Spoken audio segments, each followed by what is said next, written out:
Well, good morning, everybody. Thank you so much for joining us for SoFIA Coffee Chat. My name is Dee Goldstein, and today we are very excited to host Michael Goldstein from LAN Infotech and Bryon Bowlby from SoFIATech Services. For those of you who might be unfamiliar, SoFIA is a think and act tank that empowers people as they age. On the ACT side, we provide social services for older adults, among which is teaching them how to use technology so they can communicate with friends and loved ones. And on the think side, we provide opportunities for learning and thought leadership, such as the coffee chat today. Our conversation will take us for about 15 or 20 minutes, and then we will have some time for questions. If you have any questions, please leave them in the chat box and we will answer them there. Now make sure that you stay tuned at the very end because we will be giving all of our attendees today a very special document that will be 22 signs to look for in a suspicious email. So stay tuned. Gentlemen, thank you so much for joining me this morning for Coffee Chat. Thanks for having us. Thank you for having us. And I did drink my coffee. Perfect. So we are now in an increasingly virtual age. The COVID-19 pandemic has taken most everybody online, and that includes seniors. Obviously, we've heard a lot about cyber attacks. We've heard a lot about phishing emails. Why are seniors particularly at risk?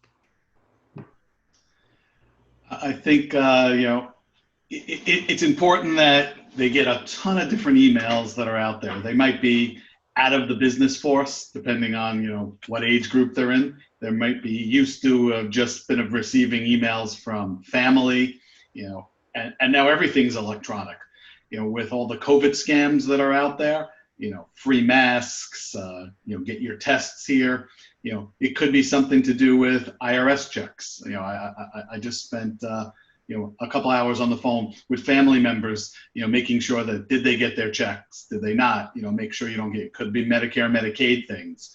I mean, very soft targets for them being out of the workforce and maybe not wanting to bother, a family member, click, maybe answer a phone call, go out there. It's just a very soft target. Yeah, unfortunately, the older adults are indeed victims of these types of things. And sadly, it's not even a reflection on the person. Some of the smartest people I've met, retired doctors, lawyers, whatever, are still succumbing to these scams. It's a simple matter of clicking in the wrong spot at the wrong time, and the next thing you know, this whole cavalcade of stuff can happen to the older adult. So what we do at SoFIATech is we do a great deal of training on the red flags, the things to watch for and look out for.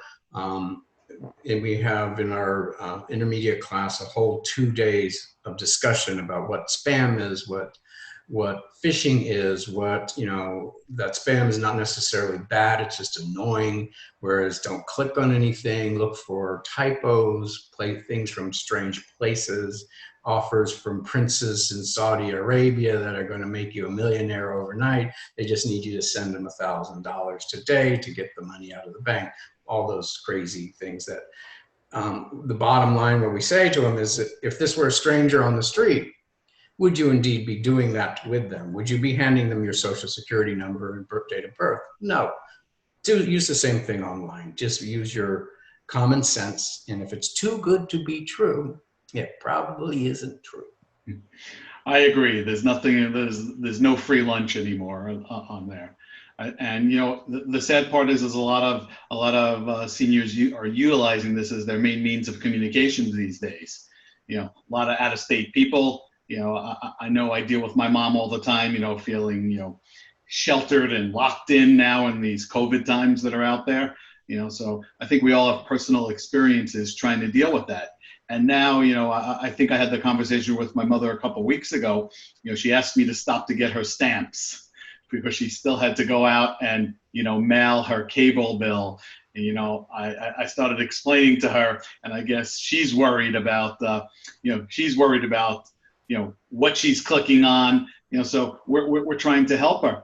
And, we had a couple of people that we met in the community, and, trying to get them to understand that spam isn't that blue can, that maybe if stuff that you would never eat we feel like that's a good challenge. So I help put up signs. I know that Bryon brought up, some things that the FTC had out there to hand out flyers, but I help post the signs in the elevator because my mom's the building monitor for her building and her retirement community, and we always ask them to just spread the word to go out there to make sure that we read what we're clicking on and not just be click happy. I think that it's a really important distinction to make between spam that's just annoying content that you don't care to be reading versus something a little more insidious. And I think we've all seen things, from sources that look like they're trusted sources, emails that look like they could be coming from our doctor's office or even coming from Facebook. If we're on Facebook and we're used to getting those notification emails, how can someone really tell that the sender is not really who we think they are?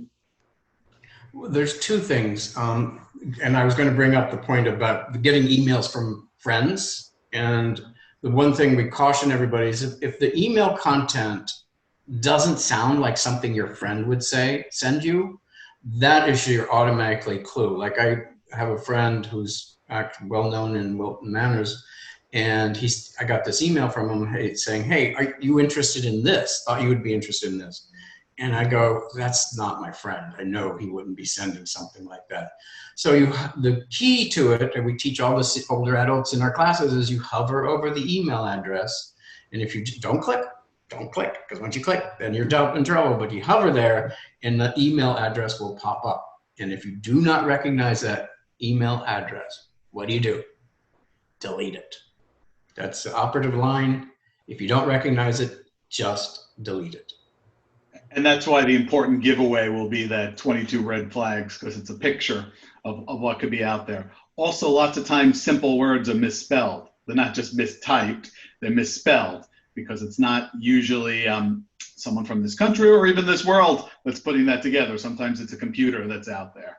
I think also to be wary is that, I'll use, family members that I deal with. I know that my mom, my mother-in-law, they still keep a checkbook.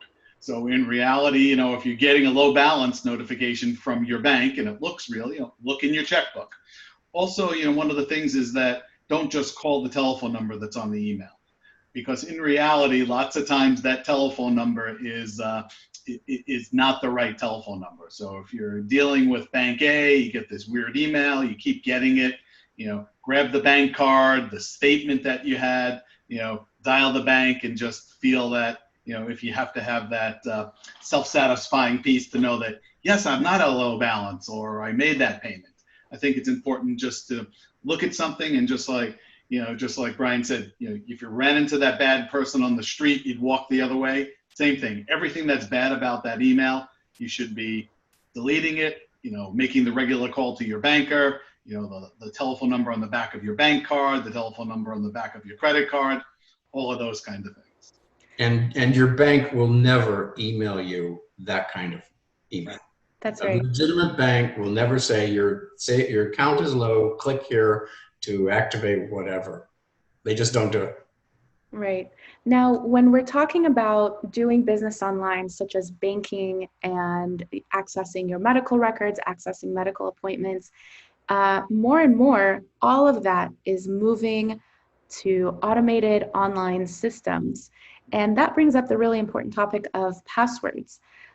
We all know the story, don't use your birthday or your cat's name as your password, but what are some other things that people can do to help keep their passwords safe and make sure that the handyman that might be now starting to come into your apartment won't discover your cache of passwords?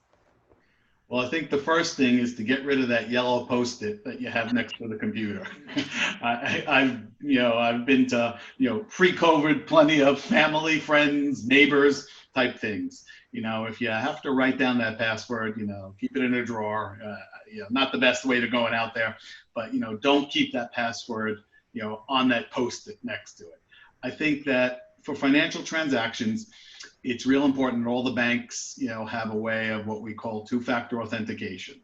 Meaning that when you're online banking, like I do some banking, and each time I do something that might be, I don't want to call it detrimental, a transfer or something, it pops up a code, it then texts that code to my cell phone. Again, not everyone's on an unlimited plan, or it could just be an email to you. And yes, it's a pain. You want to pay that bill, you waited to 5 minutes to midnight, and you're trying to pay the bill, the cell phone's not on. But having a second factor authentication is there. And you could do that with Facebook, you could do that with Google, you could do that with all of your banking that's out there. And I think, pick something that's unique, not the, it could be your favorite Bible verse. It could be your favorite, rock and roll song. It could be your favorite 40s song, something that's unique, that's not one of your family members, your pet, your year of birth. And please, if you're using password, please change that immediately, or 1, 2, 3, 4, 5. I mean, it's something that's out there. And if you need help with that, there's a family member that's out there. There's people that can go out and offer you assistance, but it's very important. Now, Norman over on our chat recommended using a password manager. Bryon, can you speak to that? I know Google will often pop up and say, hey, do you want me to remember this password? Is that a secure enough password manager? Then, well, depends. If it is your own computer, your personal computer, and nobody else has access to that computer, and it is, in my opinion, okay to save the passwords. Now, with that said, I mean, some password save things are more easily done, like Hertz Rent-A-Car. They're going to save your password. They don't have your credit card number or any of your personal information. It's just a matter of getting into and getting your frequent user program. Save that password? Sure. What's anybody going to be able to do with that one if they could even get into it? We recommend that using password, have them changed. Keep a password book securely in a strange place in your home, because as older adults, they do need to have these written down. I have trouble remembering which password is going to which one. Outside of your home, if you're using somebody else's computer, not your own personal computer that only you and your family members have access to, never, ever, ever save the passwords there. It's just not a very good idea. So, and depending on how sophisticated you are, yes, if you're right, Bryon, if you're on your machine, that's perfect, and no one else shares your machine, that's good. I mean, I use a password manager for all my passwords. Obviously, different situation. I manage a business, I have things, but if you're pretty technical, technical for your own, and maybe you have a computer, maybe you have a cell phone, maybe you also are lucky enough to have an iPad. What I use a password manager. It's called LastPass. It's something that I pay for. And the reason I use it to remember all the passwords is that, hey, if I saved my password on my computer, I might not know it on my phone, or I might not know it on my iPad. So if you're a little more sophisticated and you have a lot of devices, a paid password manager is good because it'll synchronize between, the devices. I hate to say it, I barely remember some telephone numbers now because of speed dial. And I don't want to know some of my passwords because of some of the password managers. So again, try to keep something and when you have a password manager, you could be very complex and not have to worry about this. And LastPass will give you a 30-day free trial. So go ahead, if you're sophisticated enough to use it, I would recommend you do try the 30-day trial. Remember to remind yourself to cancel that, otherwise you will be starting to pay the monthly fee. And I think they're what, $3.99 a month? Something like that. $3-4 a month. Well worth the expense of it, and it will help protect you a great deal more than just something written down in a book somewhere. And definitely helpful for your personal situation. Yeah, and then definitely helpful if you have multiple devices. Sometimes it's the phone, and maybe you're lucky enough to have an iPad. Those kind of things. It makes it easier. Yeah. Now, we know that different people have different levels of comfort with using technology, and I think doubly so with older adults who may not have before been exposed or been asked to use technology in such a way as we're using it now. what are some really simple tips and tricks that they can use that are easy to implement in order to stay safe online? What are the golden rules of staying safe online? So in the Apple world, we'll call it, because you find predominantly, I'll just call them iDevices, iPads, iPhones that are out there, and even your Macs. I think it's to stay up to date. I think Apple doesn't let you not stay up to date. So when you see that little control panel signal that's up there, the settings set up and it turns red, I think it's a good idea to keep your updates up to date. And after a while, Apple will bug you and keep bugging you. Sometimes it's a pain, but you know what? It's really good to go out there and do it. And sometimes it takes longer than others. Don't do it 10 minutes before the family Zoom call so that you could tell the family that you did it, because sometimes it takes longer than 10 minutes. I think that if you're... The same is true for the Microsoft products, the Windows. They're all constantly doing their updates. And yes, some can take quite a long time. And there's a lot of them. Microsoft, in my opinion, has gotten a lot better with their security issues. And we're getting smarter about it. So the chances of a virus nowadays are much less than they were 10 years ago, when that big one hit and wiped out half a billion units. So just keep the updates up to date and don't be afraid of those updates. Right, and do it at off times. So there's plenty of times you hear this. I think the other thing that's definitely important to go out there is to have some form of, if you're on a Mac or a PC, have some form of antivirus. There are a lot of them that are out there. They're very inexpensive. I think that's definitely an important thing. And if you're a big picture taker, we'll talk about, senior citizens that are out there that might not have documents or things that line, make sure that you are backing up those pictures and documents that are on your devices. I always pick, it's funny, Bryon, because I talked about Apple, but I'm an Android person. But in reality, it's something that you really do have to take into consideration on both products. On the Android line, I use Google Photos for free. I'm a new grandfather, second grandchild, and just in a week, I probably have 200 pictures of my new granddaughter. So in reality, it's important because, if you have a problem with the device, it drops, you're getting a new one. If you don't have that backup, those pictures, those documents, anything else that you might be working off of are gone. So good to have a backup. If you're a little more sophisticated and you're, a PC user or a Microsoft user, there's things like OneDrive to have copies of your files elsewhere. Because listen, just like, records, CDs, going back and these things, something breaks, the things that run these are really just, spinning disks inside of the computers. So I think it's important to have some form of backup. Absolutely. I have an actual real world example of it in one of our classes pre-COVID. We were going through the Google Drive, and this guy in the class had lost some pictures that he valued very much. They were personal pictures, and he thought they were just gone because he changed devices. So we went to his Google Drive, and sure enough, there they were. And I said, "See, isn't that cool? Now you can download them to your device, and you're good." And that opened their eyes up to the saving on the cloud, and the joys and the benefits of that, and you can access it anywhere. And if your device breaks, you haven't lost everything.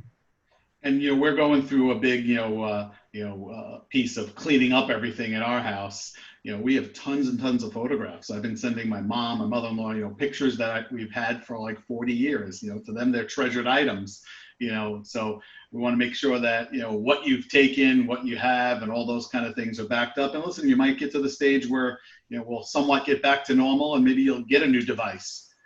So you want it backed up, or you get that little pop-up that comes up that you're running low on space, whether it's your phone, your iPad.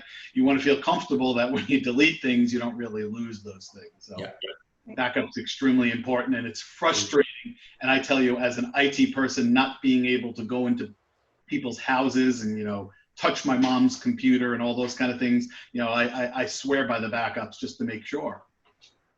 Now, Michael, when you said, have a backup, I almost heard a collective intake of breath over the internet of people saying, oh my gosh, a backup, I don't know how to do that. So I'm assuming that a lot of our seniors are going to be looking to either have a family member to help them in their computer and internet journey, or if they don't have a family member who can do that for them, they're going to be looking for someone else to help them. So any tips for these family members, or for finding, trusted sources that a senior might be able to give passwords to, or ask for help?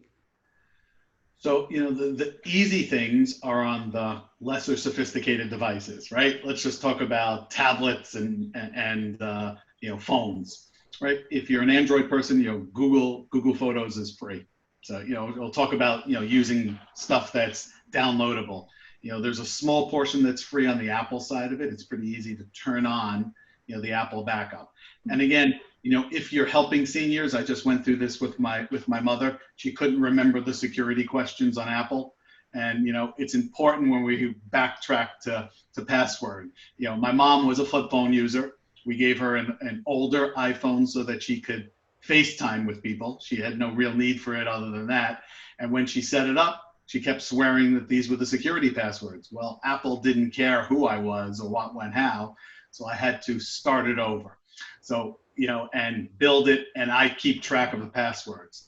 So, the first thing to do is to make sure that if you're helping a family member or someone out there, you need to get all that Apple information, because it'll ask you, there's a different thing from your iTunes code versus your Apple ID versus the store ID. What's the security questions? So before you open, let that, worm out of everything, you really should make sure that you understand what those are. And like we said, document those, because I can't call up for my mom or with my mom on the phone. Apple doesn't care. If you can't answer those questions, it's the device is as good as dead. So it's important to go through there. So on those devices, you shouldn't have to share passwords other than it's with family members. Once we hopefully get back to normal, I always recommend, if people are able to go into the Apple store.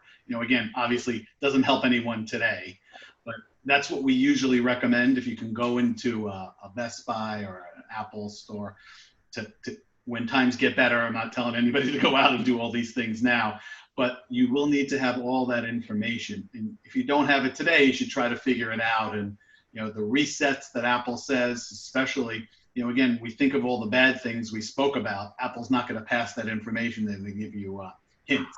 So it's important that you document that. And Bryon, I know that today we're talking about some of the scarier things that can happen when anybody is online, but especially seniors. But can you share with me a little bit about what it's like when a senior does get online and has those first successes in sending an email or going to a website to take care of an errand online? What is that positive experience like? What is the benefit of them going online? Well, for me, or for what we do at Tech Services, is to overcome isolation as we age, and teaching older adults how to use technology. As my 92-year-old said to me one day, this class brings the world to me and me to the world. And that doesn't say it any better than in my own words. That is what we're doing. And these people, it's like teaching a child to read. Their eyes open up. There's such joy. One, because they're connecting and they're doing something new. And also, unfortunately, we as society assume that those of us in our certain age group, we're not willing or capable of learning anymore. And to be given that attention and say, yes, you can. Look what you're doing now. When from the first day you couldn't even turn your computer on, to now you're sending emails and you're doing attachments. Look at the progress you've made. I would go about 2/3 of the way through a class and just list out all the things they've learned.